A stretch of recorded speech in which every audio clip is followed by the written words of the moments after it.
Thank Secretary Noel for being here today and come talk to us and listen to us and questions, thoughts. He'll answer them best he can or go at it.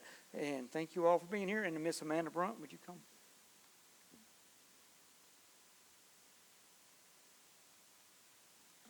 Good afternoon. I'd like to echo Mayor Knight and welcome everybody here today. It's so glad to see the community participation whenever we have things like this and to see your involvement. So thank you for showing up and thank you for being here today. Jeff Noel has served as Secretary of the Kentucky Cabinet for Economic Development since June of 2022. He previously served as Whirlpool's Corporate Vice President of Communications and Public Affairs, reporting to the Chairman and CEO, serving on the company's global leadership team, a position he held for 18 years. He also served as President and Managing Director of Harbor Shores, a 525-acre, $700 million planned community redevelopment project. Jeff was Vice Chairman of the Michigan Economic Development Corporation for Governors Granholm, Snyder, and Whitmore, and spent time in economic development for Kentucky Governors Wilkinson and Jones. He also worked for U.S. Senator Wendell Ford and was director for Brown and Williamson, a division of BTI Industries. He also owned a tobacco warehouse operation and developed 750,000 square foot of commercial storage and retail real estate. So we'd like to welcome today Secretary Jeff Noel to the podium.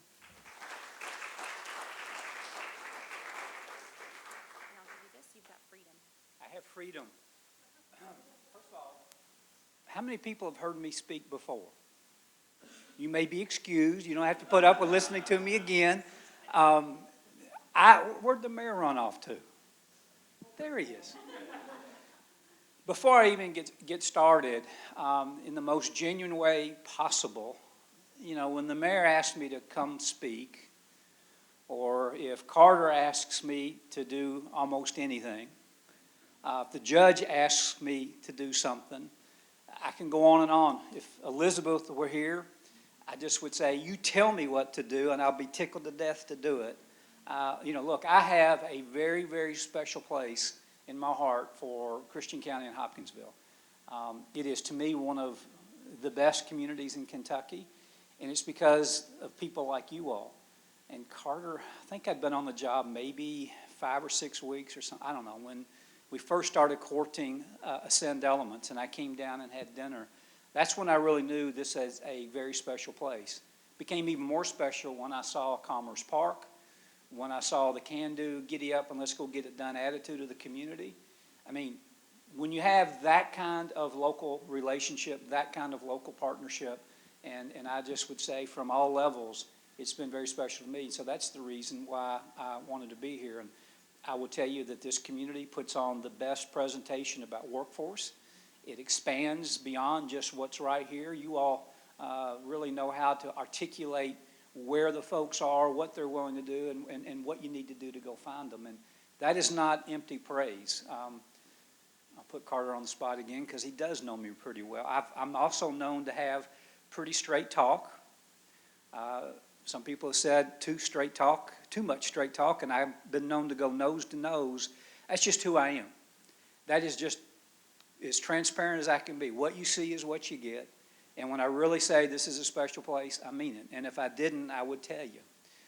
So what I want to do today is go over just a few things that you may not know about economic development and how we're structured and how we operate in Frankfort. And I also want to take some time for just questions and answers to discuss things. But, today, or a couple weeks ago when I was down here for an event, I always like to drive by and see the Boys and Girls Club and the Habitat for Humanity facilities. When I was in Michigan, and we had this grand idea to build a golf course and to help an impoverished community of which was 97% African American, we also committed to creating a Boys and Girls Club, which we built right in the heart of where we did the new affordable housing, which was right next door to a Jack Nicklaus signature golf course, which was right next to a lot of mixed development. And we also committed because when I was, even before I joined Whirlpool, we put together a partnership with Habitat for Humanity. For 5 years, we never even put out a press release, but our commitment at that time was a range and refrigerator for every Habitat home built in the world.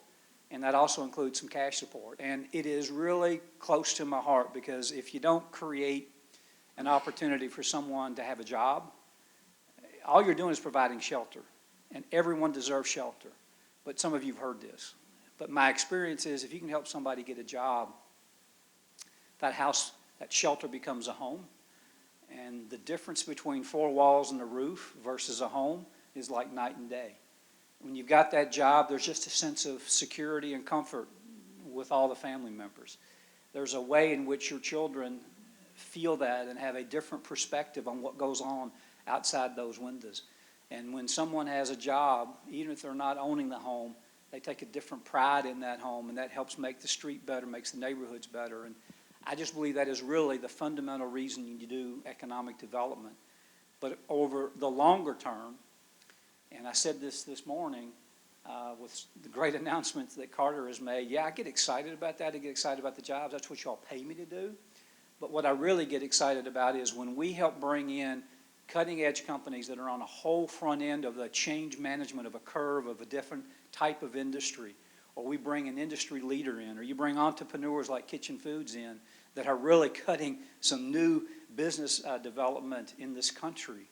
You know that those announcements are going to be opportunities for our children and our grandchildren, our nieces and nephews, and all the neighbors and the kids that you grew up with, because that is really then success in economic development. Not just the immediate jobs, but how do you create those generational legacy companies that will be here and be involved in the community for decades to come. And I really believe that's what you all as a community have set as a standard for the kind of company you want to work with. So I don't have a clicker. I've got to do... And I'm not going to take a lot of time, because most of you have heard me speak a little bit. But, you know, I love country music. I love classic. I love the blues. Got it from my dad. Some of you have heard this as well. I grew up the son of a community banker, or a son of a banker. So I'm an SOB by birth. But there are some community bankers in here who probably understand what I mean by saying, my father believed so strongly that anyone who was working in his community, as he called it, we owed them a debt of gratitude. He believed very strongly that the people that went to the factories, the people that serviced, the people that took care of your air conditioning, the people that took care of your cars, he was to work for them. And in all circumstances, it didn't matter what they did for a living, he put them up on a pedestal above him. And my mother was a school teacher, and she kind of taught me the same way. So I say all of that because it's just who I am. But I also believe in being straightforward. There's a great country song, I'm not even going to look up, by John Prine. It don't make much sense. The common sense don't make much sense anymore. What does that really mean? Well, what it really means is, how have we as a world made it so complicated and not realized community and economic development is really common sense? Here's the formula for success, straightforward. When I was at Whirlpool, and it's had its challenges, but we're coming out of it, or they are, great companies need one thing. They need a lot of things, but they need one thing more than any. It's great people. And what do great people need? They need a great community. And if you really want to have growth and prosperity, you can't look at something and say, well, I'm just going to focus on this piece of that equation. You have to focus on the totality. You've got to create great communities, and you have, and you are a great community, and you just see it. And you've also got great people. That's the reason why we've had companies that have grown, expanded. I mean, you've got a great existing business base. And you've got those great companies who believe in the people around them. So that truly is the simple equation for doing community and economic development. And I always like to tell people, take a step back and ask yourself, does this make sense? Is it the right thing to do? And if it is, go do it. And don't let anything stand in your way. But I will tell you, in the world of economic and community development, or in working in ad districts, politics, people that says, I don't want it in my backyard, or just all of the issues that come up, if you're doing what we do, you just have to step away and say, let's go back to that common sense. Great people need great communities, and those will bring us great companies, and we already have them. That's why you do what you do, and that's why you just got to keep it simple and filter out some of the noise. So You already heard my view on why you do economic development and about changing lives through the home. And trust me, that is something that I believe with all of my heart. And I have seen it working in Benton Harbor. I tried every flavor of the month program in a community that had 54% living below poverty. And what I realized, going back to making it simple, build trust, create opportunities, provide opportunities for housing and creating homes, and everything else will take care of itself. So that's my belief in that, and that's why I wanted to put it up there, and I'll move along. Carter probably hates this, and most everybody on my team does. I like to show it when I'm talking to folks that don't do a lot in economic development. I put everything down on one page. And if you don't have time to read it, don't worry about it. But our vision, our mission, what are our strategic imperatives that might take 5 years to get done? But what are those operational priorities that we have? You know, and I'm really, like this year, trying to make sure we have the best products and the best services. We may not have as much money as other states, but we better have the best services. And then the leadership behaviors that I believe very, very strongly about, and then measures over on the far right-hand corner. If you do it that way, it becomes simple what your job is. That's why I try to put it down that way, and that's why I try to make sure that my team has it. I've got a few staff I've threatened to tattoo them with this little thing right up here. They didn't like that idea. They didn't get tattooed, but they did start reading it a little bit more going forward. This is our strategy. You already heard me describe it. On the far right corner is the prescription for success in economic development. Workforce, that's the number one thing you got to be able to do. You got to be able to invest in infrastructure. Economic developers need to be leading that space in both for communities. And then, you know, quite candidly, you got to be doing placemaking, which is what you all do so well. Then the others are entrepreneurship and innovation, but goes to the one that I've got highlighted in green. You all do it, so I'm not in here preaching to you all. But my goodness, you can return a phone call on time. You can put together a great meeting. You can make it productive. Being focused and committed to best cost, best service is critical. And as my boss at Whirlpool used to tell me all the time when we were looking where to locate, where to expand, he said, Jeff, I don't ever want to go to a low-cost community. Seems odd that somebody with fiduciary responsibility would say that. His comment was, I want to go to the best community that provides the best services, the best support at the best cost. So if you're in government, it's not just about going out and spending more money. I think companies don't mind paying their fair share. Obviously, they negotiate tough deals. But they really want to know they're going to be in a community. And Ralph Roberts at Worthington Steel told me the same thing. We will not go to a community that doesn't honestly tell us their problems, and we won't go to a community that honestly is just trying to be the low-cost area, because that's not what companies need, going back to the prescription. Over on the left, you all know this, and I'm not going to go through too much, but my goodness, we're the #1 assembler state in the country. We have, for 2 out of every 3 counties, at least 1, in some cases 10, automotive suppliers. You all have several right here in Christian County. No matter what's going to happen to the automotive sector, and I love when people debate me, well, I don't believe in EVs. I don't believe in hydrogen. And I say, well, I don't believe in ICEs either. I don't care. I just want to make sure that whatever the makeup is of automobiles and trucks being sold 10 years from now, if it's so much EV, so much ICE, so much hydrogen, and something else that comes along the way, we better have our fair share of it, because with all of our suppliers, if you lose 5–10% market share from an ICE to an EV, you're going to actually be out of business. You got to always be keeping up. So our job is to make sure we are absolutely winning what's happening in the automotive sector and from a transformation. Same thing in manufacturing. We better be the leader. Think about these words, what I'm just saying. We have to win and be the leader. You know, I love Kentucky, but sometimes Kentuckians have a hard time thinking that way unless it's basketball or football or something sports related. We have to think and act that way when it comes to our kids, our education, and winning the automotive and leading the manufacturing. The other is our natural assets. You know, I've been on this circuit for 3 years. I got some economic developers who didn't like me. Tourism is an economic development tool. Folks, trust me.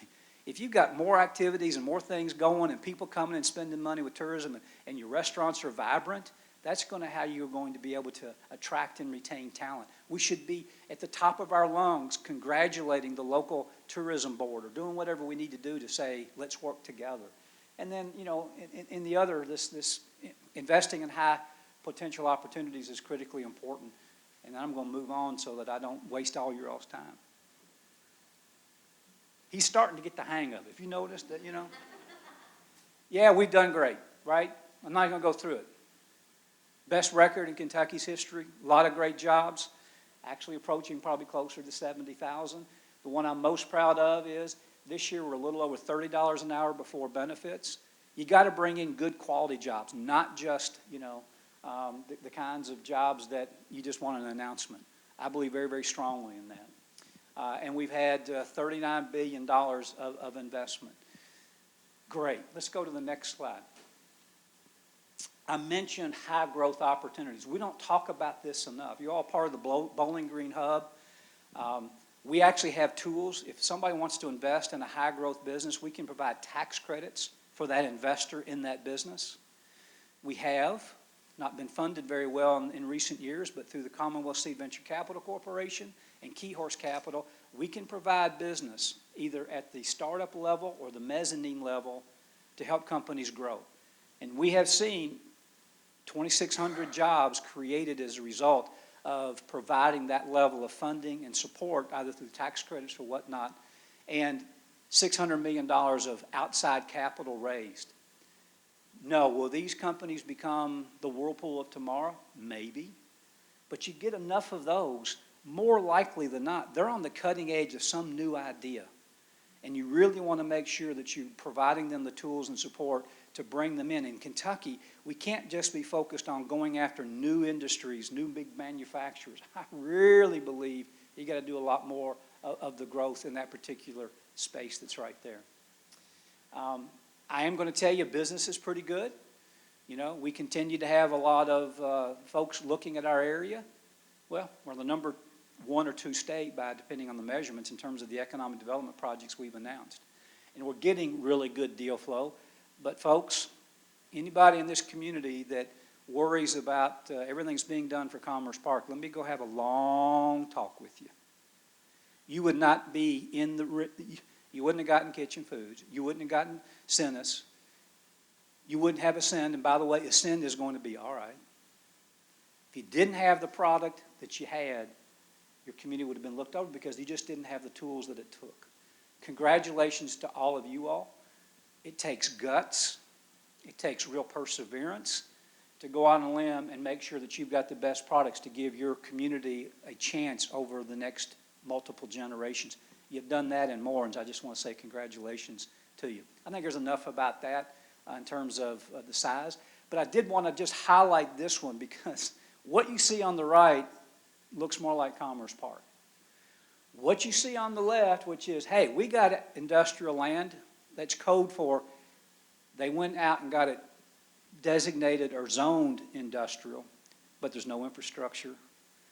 The difference, and these are actual properties in Kentucky. One's $15,000 an acre on the left, the other's $315,000 an acre. If you're making a decision where you want to put your business and you got to move quickly, tell me, where are you going to go? Yeah, it's cheaper to go to $15,000 an acre, but you don't have a clue what it's going to take to make it look like what's over on the right. Let's go to the next one. I put this down because this is actually what you all have already done. I mean, this is why you have the deal flow that you have. This is what separates Hopkinsville and Christian County, because you've been making those investments and you can actually tell us this is exactly what we need. I think the first time I met with Carter, or the second time, we were talking about needing a rail spur. And he had it pretty close to what it was going to cost to put in a rail spur. I go to a lot of communities, they can't even tell you where the rail line could be to get a rail spur. I mean, those are the kind of things you need to really work with companies. Next slide. Which is why we have the Kentucky Product Development Initiative. By the way, if we didn't have our area development districts, and I'm calling somebody out in the room, we couldn't have done the KPDI program like we did. I made a commitment when I came back to Kentucky. Our best partnerships have to be with our area development districts after our local economic developers. They know what they're doing. They've been doing it for a long time. Why in the world don't we make them a central part of economic development? They already are. They do it more and better than I do, for sure. But I always like to reinforce and make the statement, our area development districts are so critical for the long-term growth. That's why I really am proud to have a chance to work with all of you all. Let's go to the next one. Here's the successes. And you might say, why aren't there a lot more coming out? You know, we only started the real KPDI program in 2022. It takes time to get a park developed. But we've already seen $4.4 billion, 6,000, almost 7,000 jobs announced in just the projects that came out of our pilots. We'll see more jobs coming on down because of the investment we're making on going along the way. Let me just share with you one other little quick one. Another program that Representative Petrie was probably the one who helped create it. He decided to, and the legislature decided to share it, or send it over to our cabinet. Thank you so very much. My wife would be happy. You're wearing the Western Kentucky shirt. I was a UK grad. I'll just tell you the truth. I was a Catholic UK grad, and my wife was a Southern Baptist from Union County that went to Western Kentucky University. How in the world she married me is beyond me. And she'll tell you today, after 36 years, how in the world I married him is beyond me. But I don't even know why I diverted. What I really want to share with you, we've got a program that is so cool. Go after the $2 trillion, $22 trillion of federal grant money that's out there. The local match that's required, I think in Christian County it's 4% that you have to provide the local match, 3%, 3 or 4. We take care of the rest.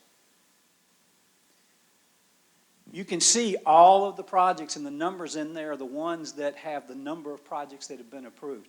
You can't really tell it, but in the far right-hand column where it says 25, folks, that is Hazard, Kentucky, Perry County, Kentucky, that heretofore didn't have enough money to go after one grant. They've gotten now 25 approved for water, sewer, housing. All across the state, we're seeing communities get very, very creative. And guess what? It's not just for local governments. It can be a subdivision thereof or a not-for-profit. We are doing transitional housing. We see lots of different kinds of projects through the grant program. I say all that, which is why I go back to the ad districts, why I go back to the communities.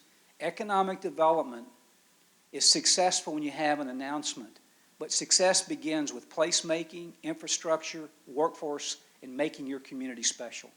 And that's why this grant program is so important. $200 million, and you give us our application that you need on the 1st of the month, and by the 21st of the month, you know whether you've been approved or not. And you've got, is it 2 years or a year to get the federal grant awarded and then to draw them out? I mean, it's a special program. And what I'm seeing now, which is fantastic, initially all the local communities are going after what I call the usual suspects, CDBG type funding, EDA funding. Now you're seeing these programs out of the woodwork I've never heard of. And they're funding splash pads. They're funding walking trails. They are putting in transitional housing. They're putting in worker housing. You name it. Communities are finding ways of going after it. In some cases, partnering with not-for-profits. Take advantage of the program. I think it's fantastic. Please use it. Now I'm going to say last, there's the total number. We still got that much money available. And here's the best part, and I am a little below my goal. I wanted to have about a $4 to $5 leverage. I think we're doing okay. We're about $5, $4.75. That's federal money that more often than not would not have found its way into Kentucky without this grant program. I can promise you in Hazard, they might have been able to scrape together enough nickels to do one. So think about it. Now we're getting more than our fair share of federal funding. So now I'm going to wrap this up, get into questions. Yeah, we're winning. A lot of great things. Guess what? I did absolutely nada to get those awards. The governor provides the leadership, and you all provide the local community expertise. I'm just a middle person. And we all know what middle persons typically are. They don't bring a lot of value. That's how I view my role, is the governor and you all are the ones that make these things happen. And yeah, we've got great awards and recognitions, but it's all been because of the great work all of you all have been doing. All right, common sense, and I'm not supposed to even be doing this, so I'll probably get in trouble. I just wanted to impart a few things on you that I think we've got to do differently, and we've got to go get, I think, much more support from our legislature. And I'm not lobbying. I think you've known me enough. I just tell you like it is. Legislature has been so good to me. They have treated me with great respect. They have been very supportive. I could not ask for a better group to work with. And I'm about as apolitical, even though I have been in the political environment my entire life. But I just want to tell you, I appreciate the legislature, but we've got a few things we have got to get our arms around. One, I really appreciate we don't pay as much income tax. My wife appreciates it. My son appreciates it because he's a resident of Kentucky and pays taxes too, by the way. Here's the problem. The real incentive that we have, all right, I'll take a step back. Ohio. Ohio funds its economic development efforts through its Liquor Control Commission. So every time that you buy liquor in Ohio, the money goes to do economic development. So I know that everybody on my staff are teetotalers, but I told them, if you ever go to Ohio on vacation and I find out you bought 1 ounce of liquor, you're fired, because I am not funding economic development in Ohio. So in other words, Ohio has funding, we don't. Indiana has funding, we don't. Even West Virginia seems to have more funding. That's okay. We are a state that needs to decide where our priorities are. But we've got to make sure we're competitive. So our best tool is what's called KBI. We can offer an abatement of your corporate income tax if you want to come in here. And we can offer you the wage credit that comes back from that income tax withholdings from the jobs created. Let me make that real clear. There is no there's no taxes being paid for a job that doesn't create. We incentivize to create the new job, to create the new wages that then are an incentive, a portion of it goes back to the company. Well, we used to be at 5% just a couple of years ago. We are at 3.5%, tried to get to 3%. That's a 70%, we are at 70% of the value where we were 3 and 4 years ago. So companies that we incentivized a few years ago are coming in and saying, I got this agreement. I'm not getting the value that we agreed to. And then we got companies and these sneaky old site consultants that put on the table, and Carter's been there, we offer an incentive package, and they say, well, guess what? And they talk to the guy. This is only 70% of what it was 3 years ago, and they actually want to wipe it out, and he's not offering you anything. We have got to make sure, and we believe, or I believe anyway, that we've got to make up that 1.5% difference. And I'm recommending you do it the same methodology. If you don't have a job and you don't have the wages, you're not spending money, you're not creating any sales tax. According to the Tax Foundation and the Internal Revenue Service, based on your wages in Kentucky, 2.24 or 2.48% of everything you earn, you spend on sales taxes, because we tax goods and services. So why not make the difference up with the sales tax that could be refundable? It still doesn't cost the Treasury anything. Now we're back to whole. Other thing I really think we've got to do is, I think rural Kentucky deserves a fighting chance. I'm not going to quibble with defining rural today, but I really believe that rural Kentucky we should write a program where every tool we have has more flexibility to support rural communities than non-urban communities. Why? A non-urban community probably doesn't have the same population growth. A non-urban community typically has higher development costs. A non-urban community, when you go to do a build-to-suit for a small to medium-sized company, and the reason for this is you look at the number of rural communities with employers that employ more than 500 people, I think it's 17 maybe. Rural Kentucky needs the small to medium-sized manufacturers, and they are going to need new buildings. And having been in the development business myself, in a rural community, you build a new factory, and the owner of the factory looks at that and they say, well, the appraised value of that building after we spend all this money is less than what it costs to build it. Rural areas don't have the volume of transactions. They don't have the kind of pace in which transactions occur fast, so a good appraiser is going to appraise it for less than it costs to build. We need to be involved in those build-to-suits, and also will tell you, we need to do what's called new market tax credits. There's going to be $10 billion in new market tax credits come our way in October, out to all 50 states. we get about maybe 1/4 of our share on a population basis because they're complicated, they're hard to do. Back in my local community development days and when I was working for Whirlpool, we did this $500 million project as a not-for-profit, and we got a loan guarantee, but we had to find grants. We did 3 new market tax credits. I know how to do them, and we can create a revolving fund to actually be able to get grant money far beyond what we can provide at the state level by creating a upfront cash to allow for the compliance period, and then when that compliance period hits, it goes back into a revolving fund. Let's go get our fair share because it's not just $10 billion come October. Every other year it's going to be $5 billion. That's how we can grow Kentucky. That's how we can make some things happen. Some other things I would love for us to try to do from a legislative perspective. I believe very, very strongly that we need to take some funds that were appropriated to another county for a high-growth startup company. Well, we found another company in the same industry that didn't need that kind of funding, and we created triple the number of jobs. So that money wasn't used. Let us have it so that we can go out and invest in Commonwealth seed capital and key horse capital so that we can continue to invest in high-growth business opportunities because we need to do that. I believe quite candidly, very strongly, that we also need some flexibility so that we can be doing worker housing on industrial parks, or we need to find ways of leveraging new market tax credits to do the worker housing or the other things you need from a placemaking and doing it together. I now have gone 28 minutes. We got 40 or 45, right? So I'm just going to close it out. Hopefully, there it is. I know I bored you. I probably didn't even give you what you were looking for. I know the mayor wanted me to talk a little bit about exports, and I am going to just do that quickly because I've got all kinds of answers to questions that you might ask me.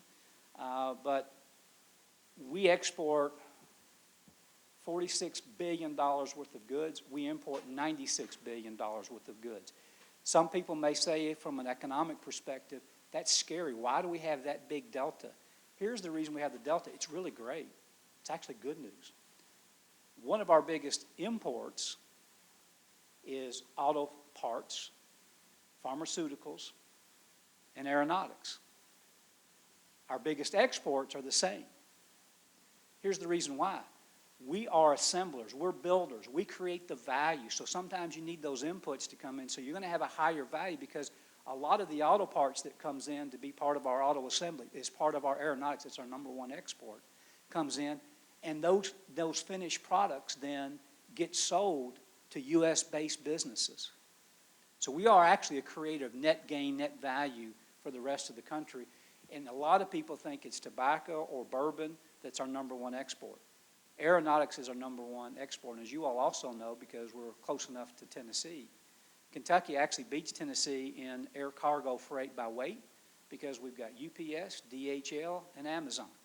Think about that. We also have a company called Saffron. On almost any commercial flight that you're on, look down there at those wheels. When those wheels come down and those little things go round and round and round, you're kind of glad when it works, right? There's a lot of pressure on those things. When they need to get refurbished, which is so many hours on flight schedules, the majority of those refurbishings take place at Saffron right here in Kentucky.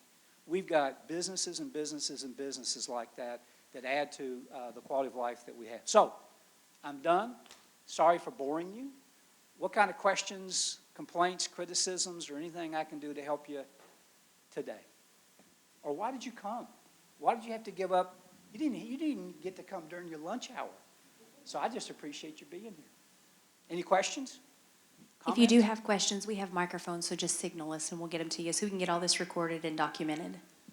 Ooh, I didn't know that. Official, right? I need to change 2 or 3 things here. Well, Carter, I didn't say all those nice things about you. I know you all going to have questions. Bankers always have questions. Well, we appreciate we really do appreciate what you all have done, and we are proud of our local groups, Carter, the EDC, the Industrial Foundation, our city and county government, and a lot of times we know in any aspect of life you've got to have vision, and most people don't see it until it happens. And so I feel like Hawkinsville and Christian County's tried really hard for a long time, and we appreciate your support. Sometimes I think some of our local elected officials don't understand what the long game is, and so anything that you can recommend, wish more of them were here today, but anything that you can recommend that just average citizens like us can do to help them feel involved would be appreciated. Just keep doing what you're doing, and part of the message has to be, if it doesn't get done, it won't happen. And there's some great books out there and a lot of great magazines, but they're also a little on the scary side. If you go back and look at the Industrial Revolution, it took, 75 years? If you go look at the dot-com and all the revolution that took place, it took 20, 25 years. We're in an era where that next big revolution of change using artificial intelligence and all those sorts of things, it's probably a 10 to 15-year horizon, if not less. And the speed of change is just a fact of life. And so if you don't do it, if you don't have a vision, if you don't have a plan to kind of work on that vision, then nothing happens. I was taught early on that if you don't have great leadership, nothing will happen. It's leadership, strategy, then you got to structure like the groups you just mentioned, then you got to have a process. Local officials, and this is an editorial, and there's going to be some magistrates or, here's what I believe. And I went through this with 3 chairmen at Whirlpool, 2 of them anyway. No matter the fact that they knew they likely were going to be in the succession plan the minute that the previous chairman got named, because I was told first thing you do when you're named chairman is you start looking for your successor. It didn't matter how much work they had done. The 2 new chairmen that I worked for told me, sitting in their office after a couple of months, this is a heck of a lot harder than even I thought it was. Leadership is hard. So I think what I see a lot of times is when someone becomes the mayor or the county judge, I'm not saying you did when you were on the court or city commissioner, it's sometimes human nature to look at the leader and to be critical of the leader and not of yourself. Not being critical of anybody. But I think sometimes we need to help reinforce that it takes a lot of guts and it takes a lot of passion to become that leader for that very reason. But in a community without a leader, nothing will happen. And so I think we've got to keep reinforcing that. And for those that run for state elected positions, or Jason, those that take care of our admin, leadership is leadership, and without it, you don't have anything. So I really feel like that is critically important. Some of our strong leaders are here. It's the people who aren't here that I guess I'm thinking. I know, and I wish I could give you a magical answer. If I could do that, I'd be on the, well, I'm too boring to go out and speak, but I'd be out on the road giving everybody, my 2 cents worth for how to create change. But I think it's being honest, transparent, Mayor, having these kind of sessions, because the more you do that, the more community folks that maybe didn't come hear about it, and they say, well, where were the other elected officials? Secretary Noel, I'm Taylor Hayes with the Christian County Chamber of Commerce. I've met you several times. And you know to call me Jeff, too, by the way. I know. This question is not to be loaded or political, but I think we have to ask ourselves, I'd like to ask you how tariffs and or the immigration component that's taking place right now is affecting, from your standpoint, economic development, as it relates to activity or what you're sensing from companies here in the state of Kentucky. I hope you think that's, I don't mean for that question to be political by any means. At this stage of my life, I don't worry about repercussions. I don't, which is kind of nice, by the way. It's great to have that level of confidence. Not in myself, but in the fact that who cares. But I'm going to give you my honest opinion, not from the governor, not from anyone, although I think he's articulated some of the same things. First, on tariffs. It is so multifaceted, I got to break down just a few areas because it's not a simplistic answer. First of all, I don't and never have believed that tariffs should be your trade policy. It's the same thing as saying I need to be given subsidies or I need to be given special advantages in order for me to compete. Well, I'm not really competing. I'm just making myself feel like I can compete. You need to have, in my humble opinion, tariffs that are used to make sure that everyone plays by the rules. And I'm going to tell you one of the reasons why I think President Trump is correct, and that is we have an awful lot of countries and an awful lot of companies that take advantage of what has been a very open-minded, free trade country. You know, when I was at Whirlpool, we had two competitors from another country, great companies. They were dumping product into this country from Mexico. So we did an anti-dumping act. Overnight, when it got imposed, they closed those factories and moved to China. We did another anti-dumping. Same thing. Really, almost within 48 hours, they closed, moved to Southeast Asia. Then they did exactly what I told President Trump personally that they would do. They'll build facilities here, and they have. Now I was in my old competing with them. You do need tariffs to keep people honest and to make sure that we are not being taken advantage of. Because if you go back 20 years ago, Europe was the same GDP as ours. Today, they're about half because they've created more socialistic policies, a lot of protectionist policies. I don't think you can go that way and sustain your economic growth for the long term. However, you do need to, tell folks that we're the biggest country, it's the richest country, this is where you can make margins. Therefore, if you want to be in our country, either you play by the rules or we're going to have to impose a tariff. I don't think that's exactly the way the president has done it. What I do know is the uncertainty that this has caused and the costs that are being out there could have been more surgically applied, in my humble opinion. And I don't think we would have had the kind of situation now where companies are pulling back the brakes.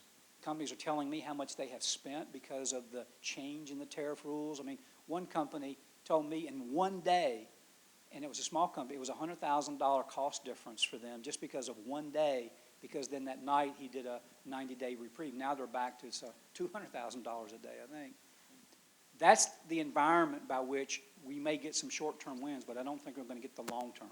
There is a better approach to try to figure out what's the right balance of tariffs. And I actually believe the president has that in mind. I think what he's just trying to do is get everybody's attention and get them at the table. And so I'm going to hope for the best that things will get worked out. The other thing that I have, nothing to do with the governor, nothing to do with politics, I'm just going to give you my honest opinion, which comes from the fact at age 23 I got sent traveling all over the world in the tobacco business, and I've been traveling over the world ever since. I've just been lucky. Man, you do not treat your long-standing partners and call them names. I just don't believe that's the right way to create trade policy. Say what you will about Canada. Say what you will about Mexico. Say what you will about the United Kingdom. I'm not going to get into any other names because that gets into complexities. But when we have had the kinds of relationships to try to bring world order since World War II, which had a succession previously to that of all kinds of chaos and wars, I don't think you go out and call them names in the public all for trade policy issues. I think there has to be a bigger vision here. And I get the experience of when you go to South Korea, which we can say what we want, but there is a country that depended upon us, still does, for national security. And they've created an amazing set of industries. And when you go over there, they thank the United States of America, and they have told me, that's why we want to invest in the United States, because you took care of us. We don't want to align with China. And now I'll go to my last item, which I know this is in the media, and I don't want it to be in the media, but I'm always transparent. I don't want to echo Senator McConnell, but I will because I have great respect for the man. I got a chance to work with him in Washington. I wake up at night worried about the world. You know, when I see the president of Russia, the gentleman or the person from North Korea, all at the behest of President Xi in China, and they're sending messages, by the way, you all know that. I get nervous about the world. And I just want to make sure we're thinking as long-term as we can. And my goodness, it takes generations to make a friend. Let's don't lose them just because we're trying to create a tariff war that I don't think, in the long run, it's the right thing. You've got to balance out friendships as well as national security as well as economic prosperity. So it's not a very good answer for you, but it's probably the best that I can give. And then you had a second part to the question. I was just curious about immigration, particularly from the workforce standpoint. Yeah. Seeing or hearing anything, this specifically relates in Kentucky. I guess I'll give it this straight up, which is the same thing. From my humble perspective, I've worked with so many folks from different parts of the world that they work hard, they bring a lot of value, and there's a lot of jobs that, today it's just hard to find a workforce. I don't think they should be here illegally. I just get so ticked off with our current elected officials in Washington and those that came before. It's our rules that don't allow for the right balance of immigration because they're so screwed up that, a best friend of mine from Australia, married to a U.S., took him 20 years, I think, to get his citizenship.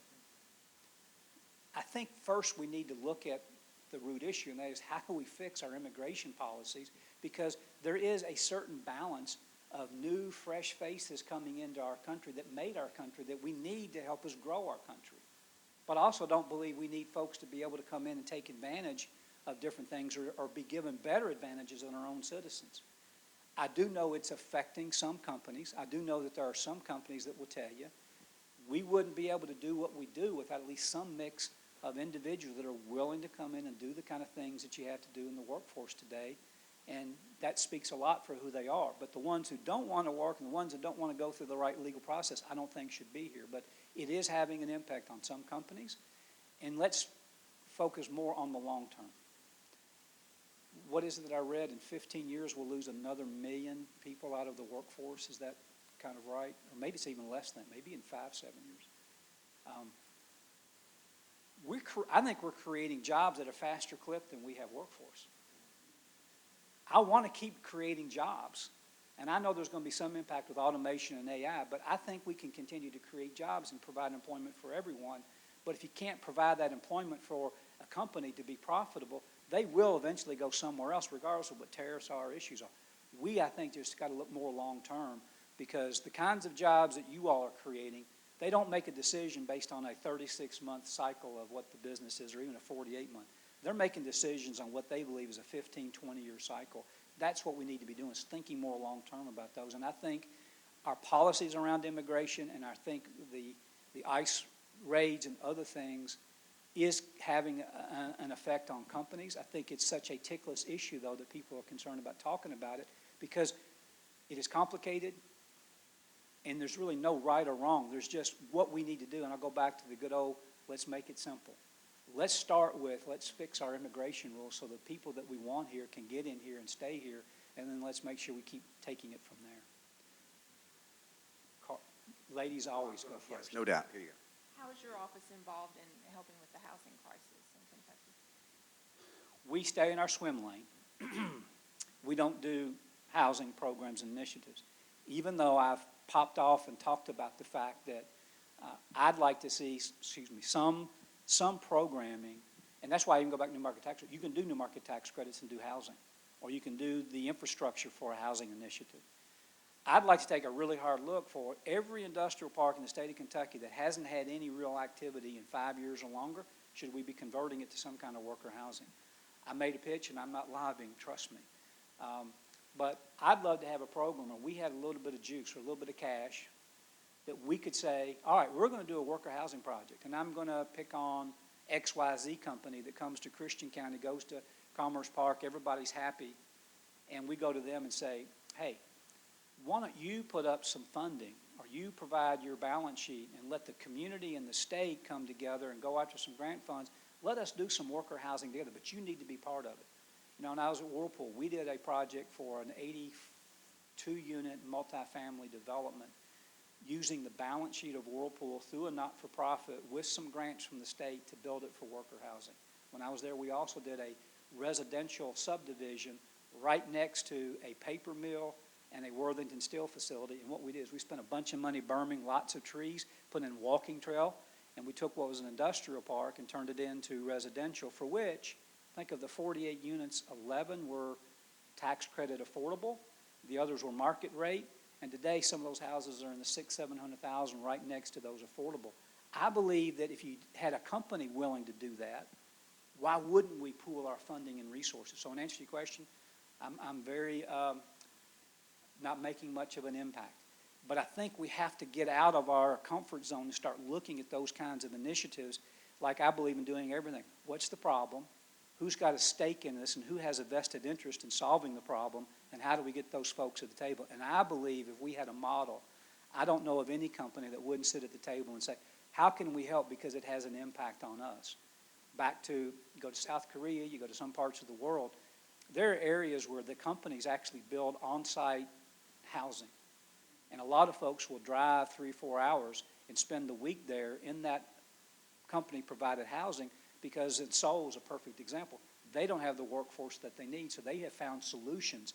I think that's where we need to find answers. And so I've either got to do a better job, I've got to get more courageous, or I've just got to simply lay down in front of the road and say, until y'all come up with something, I'm not moving.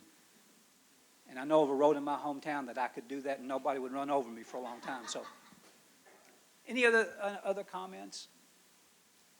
Carter. Real quickly, I just wanted, you've got a lot of our partners, all of our partners are pretty much in the room that help us win and succeed in economic development. I want them to know that when you talk about this community region, it's not from just a glancing view. You've been in here multiple times in your tenure as secretary, and I don't want us to take that for granted. It means a lot to us that you've consistently come to the region as part of different projects, as for invitations for events and speaking engagements, and so your perspective is really shaped on multiple visits. And with that in mind, I just wanted to ask you, you gave us great information. If you had to summarize very quickly the top 1 or 2 things that we have to keep doing to be competitive and winning in the landscape that we're currently in, what are those 1 or 2 things that we cannot lose sight of as a region? First of all, you're in a leadership role. With success comes accountability. And your impact on the region and the boundaries of that region are only going to continue to grow. And for anyone who's worried about the future of Christian County, there is a phenomenon happening that you all know. I mean, it's called Nashville. And again, I say things I probably shouldn't, but I look at, government like word ecosystems, but I look at where economic activity is happening and I say, well, how do I get our fair share of it? You're going to get more than your fair share over the years in front of us. That means some of these communities around us need better leadership coming from the economic development world, so it's going to be on your all shoulders. That's the one thing I would say. Plus, I would also say, the more that you accept and assume the responsibilities of leadership, the more comfortable you get in thinking bigger and pushing all of us to do more. That's what leaders are supposed to do. I really humbly believe that you all have the capability, you have the tools, and you should accept that mantle, because that's how this whole region is going to grow. But it's going to be, I think, quite candidly, a lot on your all's shoulders.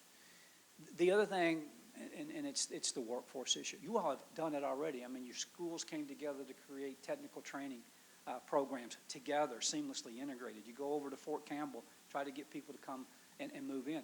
I think the one thing was your question.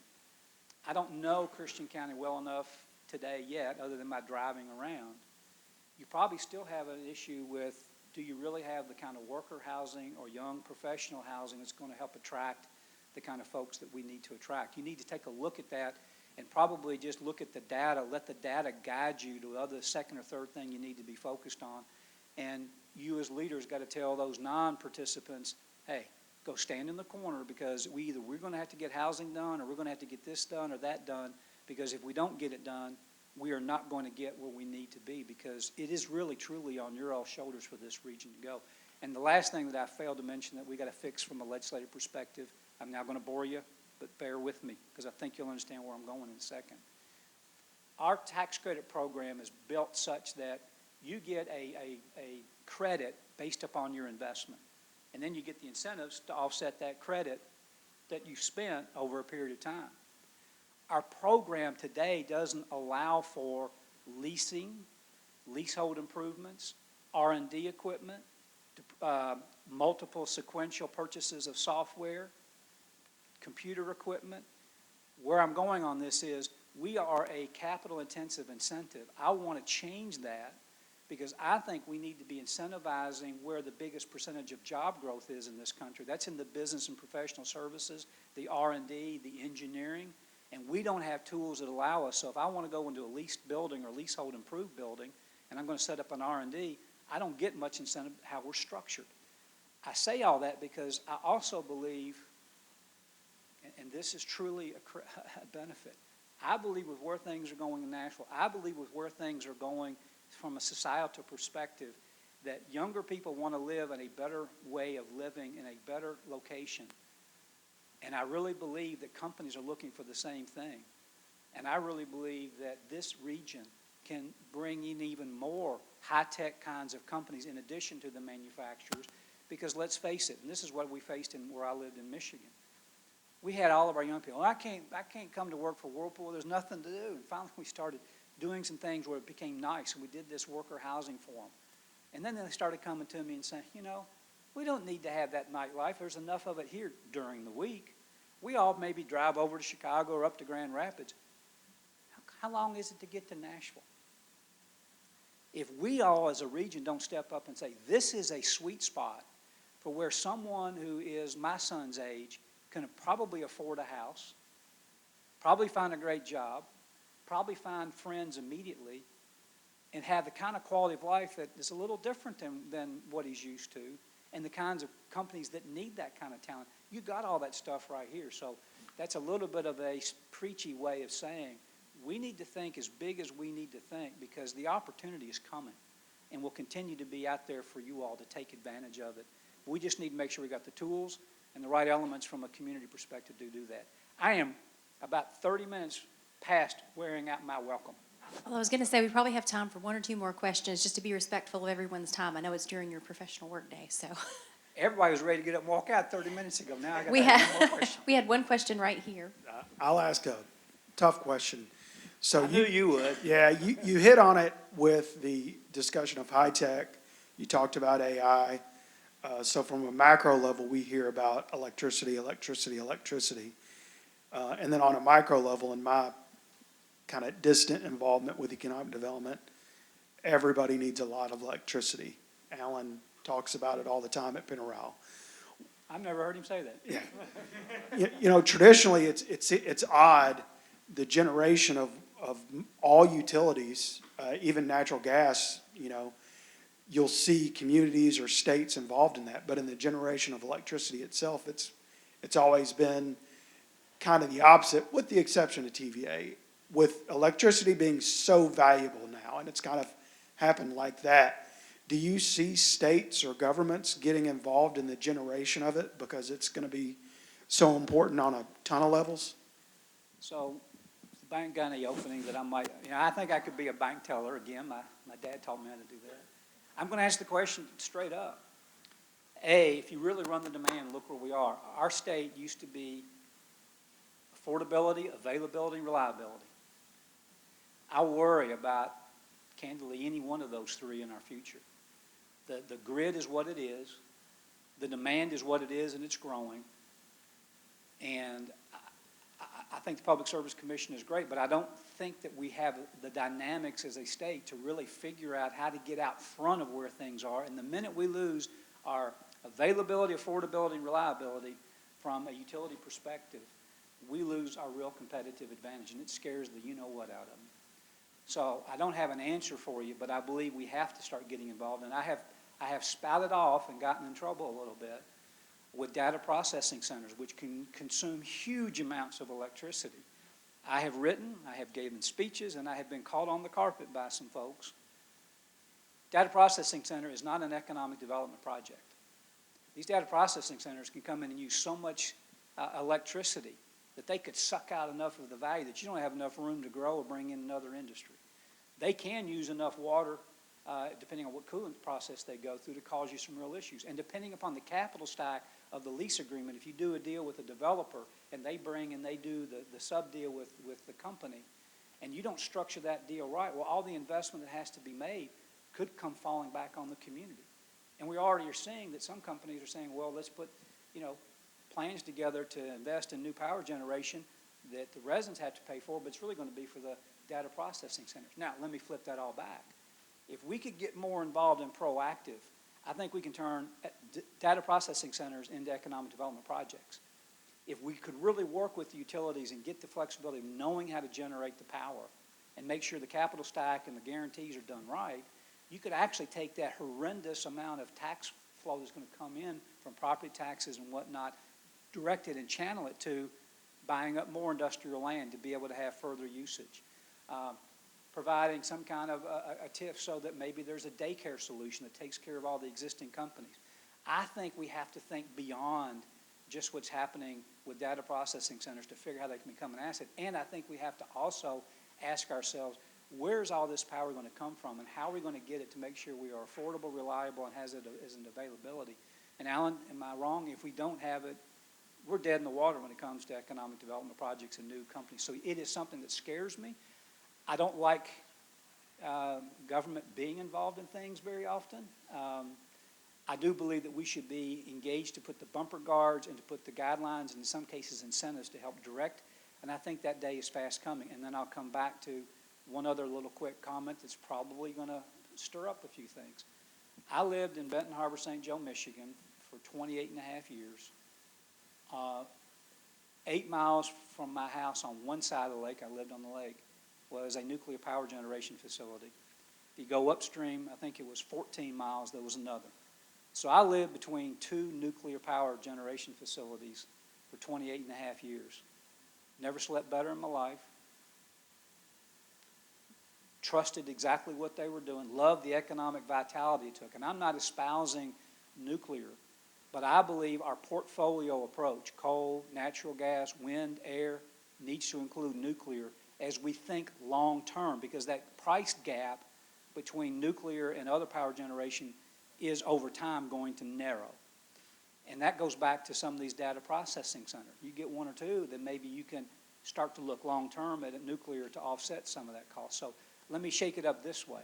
I can't predict what 10 years are going to be like, but I can look at the run rates and tell you we're going to hit a cliff in Kentucky where we're going to need more power generation, and we need to be thinking what's every one of the levers that we can pull and pull smartly and do it the right way. And I think that's the role that government has to play in terms of trying to shape public policy and forcing people to make some of the hard decisions back to leadership.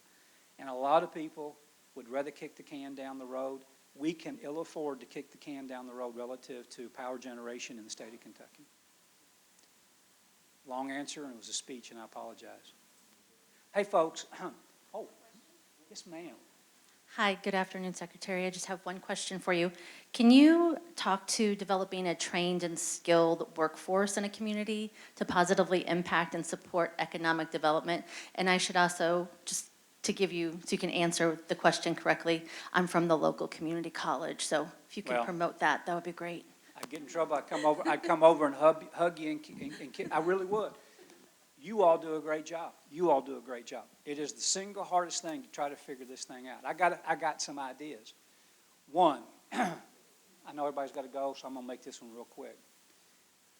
I know that we need to do some talent attraction. We need to bring boomerangs back to the state. We need to help bring in all these folks. I think we also need to put money into promoting the kinds of jobs that we have, because the kinds of jobs that we have today in manufacturing, more often than not, as you know, they're wearing a white coat and carrying a laptop. And if you think you're going to go to work in a steel mill or North American Stainless, you probably, oh, you go take that tour. They're all in front of a computer, and they're all making good money. We live in a world today where most parents, most educators, not you, and too many communities love all the manufacturing announcements, but they don't really try to promote the kinds of jobs that are there, and we don't do enough to help young people realize the opportunities that we have in our state in the what I call production jobs. And the data says college education is becoming less meaningful, always will be meaningful, but more need in the trades areas. We should be running ads. We should be doing promotion, and back to public-private partnerships. Any company that says they can't find a workforce, let's partner, provide a few coins, and let's go out here and put a social media campaign to promote the jobs they have so that kids in the 5th grade, 6th grade, 7th grade get exposed to what these opportunities are, because they're great opportunities. Then you all have a fighting chance of being able to start getting a kid with an interest, because if you haven't heard my speech and know y'all got to go, there are 3 things about workforce training. It's the yearning, learning, and earning. And if you can't get a person to have a yearning in their belly to want to do the learning, they ain't never going to do the earning. And if they've got enough of that yearning, they're going to do more learning to keep on earning until they come back and learn a little bit more. You have to work on that part of the process, and that's part of what I was trying to do on the promotions, and I know I got to go. But we've got to find those kinds of solutions and tools. And I'm non-political. I do think that universal pre-K for all has to be looked at, and here's the reason why. My dad, bank teller, my mom, a school teacher, and I guess the reason because she was, somehow 63 years ago, 64 years ago, they sent me to pre-K. Think about how long ago that was. My mother insisted to my father he has to go to preschool. I'm not very smart, but I had that same philosophy for my son. He's really smart. So I'm the failure, but he was the accomplishment. I just know from firsthand experience, I know in Benton Harbor, the kids we worked with, we got into Boys and Girls Club or got into a Head Start program, you could see the difference in these kids. I don't think it's fair that you as a community college or you in the workforce, sometimes by the time you get these kids coming out of high school, it's almost too late. We have got to do a better job thinking long-term. And I'm not saying universal pre-K is the easy solution, but I think it's one that we've got to take a look at because you can scale that and make an impact pretty straightforward, simply, and quickly. I know there's issues, but back to my first slide. If we're not doing economic development, thinking about tomorrow and the next day's generation, we're not going to get it. And we need to applaud you that's doing workforce development. We need to take chances with you. We need to be willing to use resources back to worker housing or whatever.